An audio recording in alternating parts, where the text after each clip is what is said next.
So hello everyone, welcome to my channel morning editorial.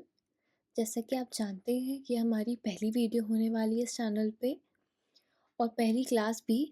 तो आप लोगों को कोई भी किसी भी सेक्शन में कोई इशू लगे या कुछ ऐसा लगे कि दिस इज़ हमारे एग्ज़ाम में ये चीज़ आती है बट इस वीडियो में ये चीज़ इंक्लूड होनी चाहिए थी, तो प्लीज़ आप लोग मेक श्योर करिएगा कि आप उसमें कमेंट डाउन करें कमेंट सेक्शन में, ताकि आगे आने वाली वीडियोस उन टॉपिक्स को लेकर बनाई जाए, ताकि फ्यूचर में वो वीडियोस और इफ़ेक्टिव हों for the preparations of examination. ठीक है, तो जैसे कि आप जानते हैं ये एक एडिटोरियल चैनल है। इस पे हम एडिटोरियल्स का एनालिसिस करेंगे और हम एनालिसिस करेंगे फ्रॉम द हिंदू न्यूज़पेपर्स। और भी न्यूज़पेपर्स को हम कंसीडर करेंगे बट हमारा प्रायोरिटी द हिंदू रहेगा। और जैसे कि आप जान देख रहे हैं कि हम इतने सारे एग्ज़ाम्स को टारगेट करेंगे थ्रू एडिटोरियल एंड उसके साथ वोकैबलरी, ईडियम्स एंड बाकी सारी चीज़ें भी हम ऐड ऑन करते हुए चलेंगे। ठीक है, सो लेट्स गेट स्टार्टेड। तो आज हम पहला अपना टॉपिक है हमारा वोकैबलरी। ठीक है, तो फर्स्ट वर्ड जो है हमारा वो है वल्नरेबल। ठीक है, वल्नरेबल का पार्ट ऑफ स्पीच एडजेक्टिव होता है। इसका मतलब होता है कि कोई भी चीज़ जो आसानी से डैमेज हो सकती है। ठीक है, वेदर फिजिकली और इमोशनली।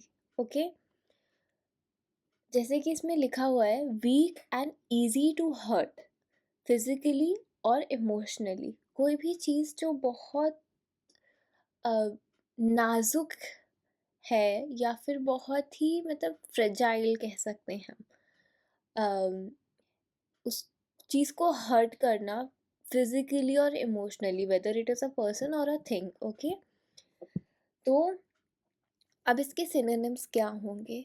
जैसे हम सिनोनिम्स और एंटोनिम्स पे आ रहे हैं, तो एक चीज़ बहुत बच्चों को कन्फ्यूजन होता है कि सिनोनिम्स और एंटोनिम्स में मतलब कंफ्यूज हो जाते हैं जब पेपर में देखते हैं, क्योंकि वहाँ पे कंपैरिजन करने के लिए ऐसा डिस्क्राइब नहीं किया जाता है, राइट?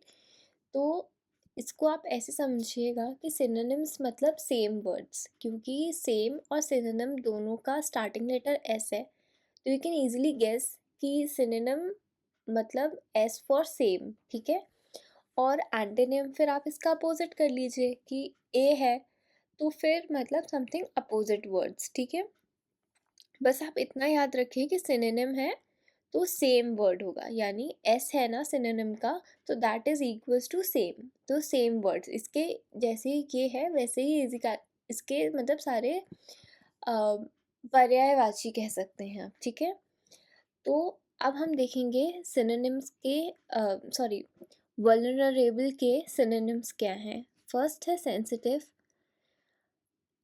सेकंड है एक्सपोज्ड, प्रोन या ओपन। ठीक है, सिमिलरली इसके एंटोनिम्स क्या हैं? इनवल्नरेबल, ठीक है, अनएक्सपोज, प्रोटेक्टेड, शेल्टर्ड। मतलब वल्नरेबल अगर आप इसको देख रहे हो वर्ड को, तो वीक या फ्रेजाइल बोला जा रहा है, तो मतलब उसका अपोजिट। कोई भी चीज़ प्रोटेक्टेड हो, कोई भी चीज़ शेल्टर के अंदर हो, तो वो इजीली ब्रेक नहीं हो सकती है। ठीक है, डैमेज नहीं हो सकती, तो दैट इज़ वाई ये उसके अपोजिट है। ओके, सेंटेंस पे आते हैं। I am vulnerable to sunburn whenever I go out in the sun। ठीक है, तो इस स्टेटमेंट में कोई भी इंसान है वो ये बोल रहा है कि मैं धूप में जाता हूँ तो मुझे सनबर्न हो जाता है। ठीक है, मैं उससे इजीली अफेक्ट हो जाता हूँ। सो इस केस में वल्नरेबल वर्ड का हमने ऐसे यूज़ किया है। ठीक है, अब हम आते हैं हमारे सेकेंड वर्ड पे विच इज़ अडेप्टेशन। ठीक है, आपने वर्ड बहुत बार अनकाउंटर किया होगा आपके साइंस बुक्स में, क्योंकि वहाँ पे हम अडेप्टेशन एज अ चैप्टर भी बहुत बार एज अ टॉपिक पढ़ते हैं, not a chapter but of course एक टॉपिक ज़रूर रहता है। ठीक है, तो पहले हम इसका मीनिंग देखते हैं। मोस्ट ऑफ लोगों को आ गया होगा कि इसका मतलब क्या होता है, बट फिर भी लेट्स हम एज अ बेसिक पे स्टार्ट कर रहे हैं तो बेसिक से ही पढ़ेंगे। ठीक है, तो अडेप्टेशन का मतलब क्या होता है? द स्टेट और process of changing to suit a new situation. ठीक है, कोई सिचुएशन है आपके सामने एंड आप उस सिचुएशन से अपोजिट हैं, ठीक है? जैसे फॉर एग्जांपल आप बहुत पंक्चुअल हैं but situation is very easy going, ठीक है? तो यू हैव टू अडेप्ट, मतलब आप उस टाइम पे एकदम डिसिप्लिन और ये सारी चीज़ों को दिमाग में रख कर एक्ट नहीं कर सकते। You have to also be with the moment, right? आप किसी पार्टी में गए हो, तो आप अपना जो स्कूल में या कॉलेजेस में आप डिसिप्लिन में रहते हो या आप एकदम अटेंटिव रहते हो, आप वो पार्टी में नहीं होगे, राइट? तो अडेप्ट करते हो आप माहौल, तो इसका मतलब वही होता है कि आप उस चीज़ में घुल रहे हो, आप मिल रहे हो उस चीज़ में, ठीक है? तो सिनोनिम्स क्या होंगे अडेप्टेशन के? एडजस्टमेंट, अडेप्शन, ठीक है? किसी भी चीज़ में एडजस्ट होना इज अडेप्टेशन, ठीक है? अब इसका एंटोनिम क्या होगा? डिसएग्रीमेंट, मतलब किसी चीज़ में आपको नहीं हो पाओगे आपसे, मतलब चेंज सिचुएशन के अकॉर्डिंगली, तो डिसएग्रीमेंट होना इजी है, ओके? तो सिनोनिम इसका हम डिसएग्रीमेंट रखते हैं। सेंटेंस में हम अडेप्टेशन को कैसे यूज़ करेंगे? The adaptation of teaching strategy to meet students need, ठीक है? अडेप्शन किया गया है टीचिंग स्ट्रैटेजीज में ताकि स्टूडेंट्स की नीड्स को फुलफिल किया जा सके, ओके? अब हम आते हैं हमारे थर्ड वर्ड पे विच इज़ डिप्लॉइंग, जो कि उसका पार्ट ऑफ स्पीच वर्ब है। इसका मतलब होता है to use something in a useful and successful way, ठीक है? किसी भी चीज़ का सिस्टमैटिक एक यूज़फुल यूज़ या फिर एक बहुत ही इफ़ेक्टिव वे चीज़ को करने का, उसको हम डिप्लॉइंग बोलते हैं, ठीक है? लाइक इसके सिनोनिम्स क्या होंगे? अरेंज, डिस्प्ले, डिस्पोज, एक्सटेंड, मतलब किसी भी चीज़ को, जैसे आप पज़ल है तो पज़ल को आप अरेंज करते हो, राइट? तो एग्जैक्टली एक सक्सेसफुल मैनर में आप बढ़ाते चलते हो कोई भी चीज़ को, तो उसको हम डिप्लॉइंग कहते हैं, ठीक है? अब इसके एंटोनिम्स क्या होंगे? एंड, फिनिश, एक कंप्लीट रिजल्ट, ठीक है? कंक्लूड, किसी भी चीज़ का एंड रिजल्ट, ओके? तो ये सब इसके एंटोनिम्स हैं। सेंटेंस में अगर देखा जाए तो the company is deploying new software to improve efficiency, मतलब कंपनी, कोई भी कंपनी है, ठीक है, वो कुछ मेजर्स कर रही है न्यू सॉफ्टवेयर में, उसमें कुछ जो आपका एग्जिस्टिंग सॉफ्टवेयर है उसमें हम नया सॉफ्टवेयर डाल रहे हैं ताकि उसकी एफिशिएंसी इम्प्रूव हो पाए, ठीक है? एफिशिएंसी मतलब उसका जो एंड रिजल्ट है वो और इफेक्टिव हो, फास्ट हो, और क्या बोलते हैं, अगर कोई चीज़ का रिजल्ट हमें कम टाइम में मिले तो हम उसे एफिशिएंसी बोलते हैं उस काम की, ठीक है? तो इफेक्टिव हो, जो हम न्यू सॉफ्टवेयर डाल रहे हैं उससे जो, मतलब हमारा काम में हमें ईज़ आएगी, जो इफेक्टिवनेस आएगी, तो उसको हम एज अ वर्ड एफिशिएंसी भी यूज़ करते हैं, ठीक है? अब हम आते हैं हमारे फोर्थ वर्ड पे विच इज़ एम्बेडेड, ठीक है? एम्बेड, इसका पार्ट ऑफ स्पीच वर्ब है। मीनिंग इस वर्ड का है कि to fix something firmly and deeply in something else, ठीक है? किसी भी चीज़ का जड़ से फिक्स करना या उसको एकदम, जो उसका रूट कॉज है उससे उसको ठीक करने को हम एम्बेड बोलते हैं, ठीक है? इसके सिनोनिम्स क्या होंगे? इम्प्लांट, फिक्स, लॉज या इंस्टॉल, ठीक है? इसको ऐसे समझिए कि कोई भी, जैसे आपके यहाँ कोई डिवाइस है, ठीक है? अ, उस डिवाइस का जो मेन ची इंस्ट्रूमेंट जो उसमें यूज़ हुआ है, ठीक है? फॉर एग्ज़ाम्पल उसमें शॉर्ट सर्किट हो गया, ठीक है? किसी भी डिवाइस में शॉर्ट सर्किट हो गया।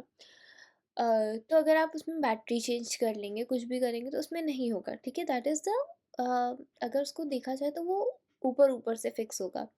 बट अगर उसको एम्बेड करना है, यानी उसका डीपली जो उसका रूट कॉज़ है उसको फाइंड करना है, तो रूट कॉज़ को जो हम बोलते हैं जिसको फिक्स करने को, उसको हम एम्बेड बोलते हैं, ठीक है? इसका एंटोनिम क्या होगा? Detach, remove, dislodge. ठीक है, किसी भी चीज़ को लाइक इजीली ऊपर ऊपर से हम जैसे फिक्स कर देते हैं कि ठीक है, लाइक फिक्स भी नहीं करते हैं कि ठीक है खराब हो गया तो रहने दो, तो ये उसका अपोजिट हो जाता है। ठीक है, अगर हम इसको सेंटेंस में देखेंगे तो क्या होगा, to embed the controller he has to get creative. ठीक है, किसी भी बोल रहा है तो जो कंट्रोलर है उसको हमें फिक्स करने के लिए हमें और क्रिएटिव होना पड़ेगा ताकि हमें उसका रूट कॉज पता चले। ठीक है, हम आते हैं फिफ्थ पे, विच इज एमिशन। ठीक है, एमिशन का पार्ट ऑफ स्पीच होता है नाउन। अब एमिशन का मतलब क्या होता है, something that is send out और रिलीज्ड। ठीक है, तो हम इसका सिनोनिम्स देखेंगे, उसके सिनोनिम्स क्या है, एक्सेलेशन। ठीक है, जैसे आप ब्रीथ आउट करते हैं उसको हम एक्सेलेशन बोलते हैं। ठीक है, ट्रांसमिशन, इशुएंस, मतलब कोई भी चीज़ जब रिलीज़ हो रही है या सेंड आउट हो रही है, आप किसी चीज़ को इशू कर रहे हो। ठीक है, आप बैंक में जाते हो तो आप चेक इशू करते हो, राइट। तो कोई भी चीज़ विच इज़ रिलीज्ड और सेंट आउट उसको हम एमिशन बोलते हैं। ठीक है, अब इसका अपोजिट क्या होगा, इनफ्लो। ठीक है, इनकम, इनटेक, टेक इन, मतलब कोई भी चीज़ जब हम रिसीव कर रहे हैं, ठीक है, उसको हम बोलेंगे एमिशन का एंटोनिम। ठीक है, इसको अगर हम सेंटेंस में देखेंगे तो इसका सेंटेंस होगा, there are controls on the emission of gases from factories chimney. ठीक है, तो जो गैस रिलीज आउट हो रही हैं, सेंट आउट हो रही हैं आफ्टर, मतलब फैक्ट्री की चिमनी से, उस पर कंट्रोल रखना पड़ता है। ठीक है, there are controls on emission of gases from factories chimney, मतलब जो फैक्ट्रीज की चिमनीज में से गैसेस रिलीज आउट हो रही हैं, एमिशन हो रहा है उनका, तो उस पर कंट्रोल रखते हैं। ठीक है, एक कंट्रोल होता है। ओके, अब हम देखते हैं आगे हमारे सेकंड, ईडियम्स एंड फ्रेजेस। ठीक है, तो हमारे ईडियम आज का फर्स्ट ईडियम है ब्रिंग द हाउस डाउन। ठीक है, ये ईडियम्स का मतलब क्या होता है, पहली चीज़ ईडियम्स या फ्रेज मुहावरे या फिर एक स्लैंग्स होती है ना, जैसे हम बोलते हैं कोई भी चीज़ कि what you sow shall you reap. ठीक है, जो बोओगे वही मिलेगा। तो ये जो मुहावरे होते हैं या स्लैंग्स होते हैं, फ्रेजेस होते हैं, ईडियम्स होते हैं, तो इनका भी इम्पोर्टेंस रहता है एग्जामिनेशंस में। ठीक है, बिकॉज यू नेवर नो कि आपके एडिटोरियल में किस चीज़ को एडिटर कैसे एक्सप्रेस कर रहा है। ठीक है, एक एडिटर ईडियम्स एंड फ्रेज का यूज़ कर सकता है, वाइल कर सकता है क्या करते हैं ही। तो ईडियम्स एंड फ्रेज का नॉलेज होना ज़रूरी है ताकि आप जैसे एक ताकि आप, let me complete my sentence first, ताकि आप कोई नॉलेज हो कि कोई इंसान कहना क्या चाह रहा है। जैसे एक ईडियम होता है, पेंट द टाउन रेड। अब अगर किसी इंसान को नहीं पता इसका मतलब क्या होता है पेंट द टाउन रेड, तो वो तो ये सोचेगा कि पेंट कर रहे हैं टाउन को पूरा रेड कलर में। ठीक है, बट इसका मतलब ये नहीं होता है। पेंट द टाउन रेड का मतलब ये होता है कि जैसे एक बहुत ही वाइल्ड मैनर में जब आप एक पार्टी कर रहे हो या किसी चीज़ को एंजॉय कर रहे हो, तो दैट इज़ द मीनिंग कि मतलब पेन द राउंडेड, मतलब आप इतने एक्साइटमेंट में हो कि आपको पूरा लाइक इन्वायरमेंट ही एक दिख रहा है। So that is the meaning. ठीक है, किसी भी अगर आपको ये वर्ड दिखता है कहीं पे, पेन द टाउन रेड, तो इसका मतलब ये होता है कि you are so involve in to something, इतने आप एक्साइटेड हो कि आपको कुछ समझ ही नहीं आ रहा, you are just living in that moment. ठीक है, ओके, तो अब हम आते हैं हमारे फर्स्ट फ्रेज पे, ब्रिंग द हाउस डाउन। इसका मतलब क्या होता है, phrase of being, making an audience laugh और अपलॉड वेरी एंथुसियास्टिकली, ठीक है। ब्रिंग द हाउस डाउन का मतलब क्या होता है कि आप कोई पर्सन को इतना लाइक एक एक्सट्रीम अपलॉज पे या लाफ पे ले आते हो, तो इसका मतलब होता है ब्रिंग द हाउस डाउन, ठीक है। अब हम इसका एग्जाम्पल देखेंगे, तो एग्जाम्पल क्या है, her singing performance was so amazing that she brought the house down, ठीक है, कि उसने सिंगिंग में इतना अच्छा परफॉर्म किया, इतना अच्छा गाया कि अ, सब लोगों ने, जितनी भी ऑडियंस थी, उन्होंने उसके लिए बहुत ही लाइक अच्छे तरीके से तालियां बजाई और बहुत ही जोश के साथ तालियां बजाई, ठीक है। Let's come to the second phrase, which is be a victim of your own success. इसका मतलब क्या होता है, means that something become so successful that it creates new challenges और प्रॉब्लम्स, ठीक है। मतलब कोई इंसान है, आप अगर इसको ऐसे समझिए कि कोई चीज़ है या कोई प्लान है जो बहुत ही सक्सेसफुल हो रहा है, ठीक है, अच्छी एक सक्सेस पे आ चुका है, लाइक जैसा आपने सोचा था वैसे ही हो रहा है, ठीक है। बट वो इतना सक्सेसफुल हो गया है कि वो अब एक ऐसी प्रॉब्लम्स आपके सामने आ रही हैं, वो एक सक्सेस ऐसा क्रिएट कर रही है माहौल कि आपके सामने एक ऐसे चैलेंजेस आ रहे हैं बहुत सारे, या प्रॉब्लम्स आ रही हैं जो आपने एक्सपेक्ट भी नहीं करी थी कि ये एक सही चीज़ होने के बाद इसमें इतनी प्रॉब्लम्स आ सकती हैं, ठीक है। तो उसको हम कहते हैं B a victim of your own success, ठीक है। द कै अगर हम इसका एग्जाम्पल देखेंगे, तो एग्जाम्पल क्या है, the cafe become a victim of its own success, the overwhelming crowd led to long wait times and unhappy customers, ठीक है। मतलब एक कैफे है, वो इतना सक्सेसफुल हो गया है, इतना सक्सेसफुल हो गया है कि लोग उसके लिए लाइक ओवरवेल्म्ड हैं, ठीक है। वो इतनी रश कर रहे हैं लोग उसके लिए, उस कैफ़े के लिए, कि वहाँ पे लंबी लाइनें लगने लगी हैं। और पटना से जब इतने लोग हैं वहाँ पर, तो ज़रूरी नहीं है सबको एंट्री मिले या सबको सारी चीज़ें सर्व हों या फैसिलिटीज़ मिले। तो इस चीज़ से उनको लॉस क्या हो रहा है कि अनहैप्पी कस्टमर्स हो रहे हैं और क्राउड हो रहा है कैफ़े के आगे, ठीक है। तो इसको हम बोलेंगे being a victim of your own success, ठीक है, ये समझ में आया। अब हम आगे बढ़ते हैं हमारे एडिटोरियल पे, और हमारे एडिटोरियल का टॉपिक है आज द हिंदू से, जैसे कि आप जानते ही हैं, heat plan on Indian cities and heat related preparedness, ठीक है। India must develop a comprehensive heat strategy ahead of COP of COP 30, ठीक है, सॉरी COP बोला मैंने। तो जैसे कि आप सब जानते हैं कि समर आने वाली है, एंड लास्ट 2 years से इट हैज़ बीन वेरी, क्या बोल सकते हैं इसको हम, कि बहुत ज़्यादा गर्मी है, बहुत ज़्यादा हीट वेव्स होती हैं, और यही इंडियन सिटीज़ में होती हैं।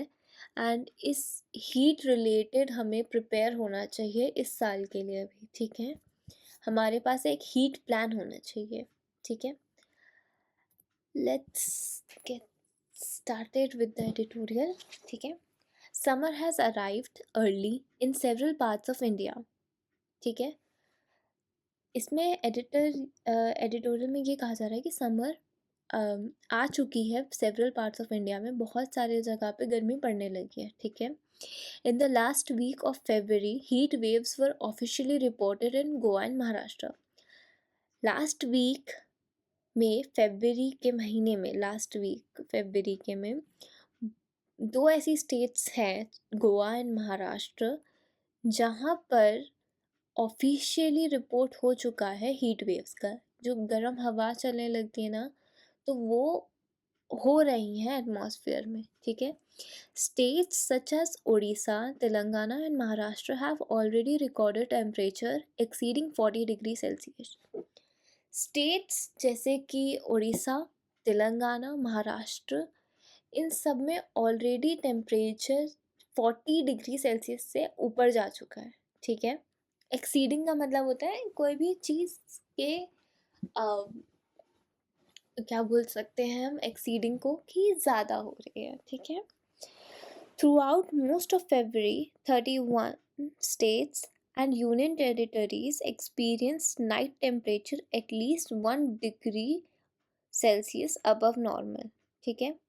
पूरे फरवरी में 31 स्टेट्स और यूनियन टेरिटरीज ने एक्सपीरियंस किया है कि नाइट टाइम पे जो टेम्परेचर है वो एटलीस्ट 1 डिग्री सेल्सियस अबव होता है नॉर्मल से, ठीक है। with 22 states and union territories reporting night temperature that were 3 degree Celsius to 5 degree Celsius above normal, ठीक है। बहुत और 22 स्टेट्स एंड यूनियन टेरिटरीज ने रिपोर्ट किया है कि उनका नाइट टेम्परेचर जो है वो 3 to 5 डिग्री सेल्सियस अबव रहा है नॉर्मल से, ठीक है। Given that February is classified as winter, जैसे कि आप सब जानते हैं कि फेब्रुअरी को हम as a winter season consider करते हैं, ठीक है। कंसीडर क्या करते हैं, होता ही है वो winter season, by the India meteorological meteorological department. These are signposts that point towards new climate normals, ठीक है। इस स्टेटमेंट में ये कहा जा रहा है कि गिवन फेब्रुअरी को जैसे हम विंटर क्लासिफाई करते हैं, ठीक है, बाय IMD, बट ये जो साइन पोस्ट हो रहे हैं, ठीक है, जो अभी हमें दिख रहा है कंडीशन, ये इंडिकेट कर रहा है कि ये अब नॉर्मल रहेगा क्लाइमेट, ठीक है। कि फरवरी में यू विल स्टार्ट फीलिंग कि समर आ गया है, ठीक है। Scientist have long warned that rising global temperature both on land and sea will result in more intense and frequent heat waves, ठीक है। साइंटिस्ट ने बहुत पहले ये वार्न कर दिया था कि ड्यू टू ग्लोबल वार्मिंग और राइज इन ग्लोबल टेम्परेचर, पूरे जो धरती का हमारा है टेम्परेचर राइज हो रहा है, वेदर वो लैंड का हो या समुद्र का हो, ज़मीन का हो या सी का हो, will result in more intense, ठीक है। आगे चलकर ये और ही ज़्यादा और बहुत नॉर्मल हो जाएगा और बहुत फ्रीक्वेंट, मतलब बहुत ही जल्दी जल्दी, मतलब जल्दी नहीं बोल सकते इसको, बहुत फ्रीक्वेंट हीट वेव्स देखने को मिलेगी, ठीक है। This underscores the need for country and states to prepare for heat events just as they do for earthquake और फ्लड्स, ठीक है। तो ये सारी चीज़ों को हम अंडरस्कोर करते हुए हमारी कंट्री को और स्टेट को हमारी क्या सारी कंट्रीज़ को और स्टेट्स को प्रिपेयर रहना चाहिए, जैसे हम हीट वेव्स के इवेंट को लेकर प्रिपेयर रहना चाहिए कि क्योंकि दिस विल हैपन, क्योंकि साइंटिस्ट बोल चुके हैं ऐसा कि फ्रीक्वेंट हीट वेव्स आएंगी और मोर और ज़्यादा ही इंटेंस आएंगी, ठीक है। अगर आप सोच रहे हैं कि इस साल इतनी गर्मी पड़ी थी, नेक्स्ट ईयर इससे ज़्यादा ही पड़ेगी, ठीक है। और बहुत हीट वेव्स बहुत नॉर्मल बात होती जाएगी आगे चल के। तो इस चीज़ से डील करने के लिए सिटीज़ और कंट्रीज़ के पास एक हीट प्लान होना चाहिए, जैसे कि प्लान्स होते हैं अर्थक्वेक और फ्लड के लिए, ठीक है। However, a recent study by the Sustainable Futures Collaborative, which examined heat related preparedness in 9 Indian states, found that none had long term plans in place, ठीक है। जो हमारी रिसेंट स्टडी है, जो सस्टेनेबल फ्यूचर्स कोलैबोरेटिव्स ने कंडक्ट करी है, उन्होंने एक चीज़ एनालाइज़ करी है कि जो हीट रिलेटेड प्लान्स प्रिपेयर्ड किए गए हैं 9 सिटीज़ के द्वारा इंडिया में, वो लॉन्ग टर्म प्लानिंग नहीं है, वो जस्ट अभी जैसे 2 महीने के लिए है। अ, बहुत ही ज़्यादा टाइम के लिए नहीं, उन्होंने बहुत एक फुल प्रूफ प्लान नहीं किया है। उन्होंने जस्ट एक इनिशिएटिव कह सकते हो आप, लिया है कि एक प्लान बना के उन्होंने रखा है, बट वो बहुत लॉन्ग टर्म प्लान नहीं है, ठीक है? Most responses are limited to short-term emergency measures such as providing drinking water, adjusting work hours, and boosting hospital capacity during heat waves. तो अगर इन्होंने लॉन्ग टर्म प्लान नहीं किया है तो व्हाट इनका रिस्पॉन्स क्या है, ठीक है? तो इनका जो रिस्पॉन्स है वो बहुत लिमिटेड है और शॉर्ट टर्म इमरजेंसीज के लिए बना है, ठीक है? जैसे कि पानी, ड्रिंकिंग वाटर को प्रोवाइड करना हर जगह पर, और वर्किंग आवर्स हैं जो उनको एडजस्ट कर देंगे, और हॉस्पिटल्स में कैपेसिटी बढ़ा देंगे to deal with heat waves, ठीक है? आगे बढ़ते हैं। Crucial long term invention such as ensuring access to household or occupational cooling for vulnerable populations, ensuring workers against lost income on extremely hot days, ठीक है? Improving fire management and upgrading electricity grids for reliabilities are missing. तो जैसे जो crucial interventions होती हैं, जैसे जो long term हमारी चलेंगी और लॉन्ग कॉजेज़ के लिए होती हैं, कि जैसे एक्सेस टू हाउस होल्ड, ठीक है? कि जैसे फॉर एग्ज़ाम्पल किसी इंसान को हीट वेव हो रहा है या इमरजेंसी है, तो एक एक्सेस होता है हाउस होल्ड के लिए, तो वो नहीं है। ना ऑक्यूपेशनल कूलिंग है फॉर द पॉपुलेशन, ठीक है? फिर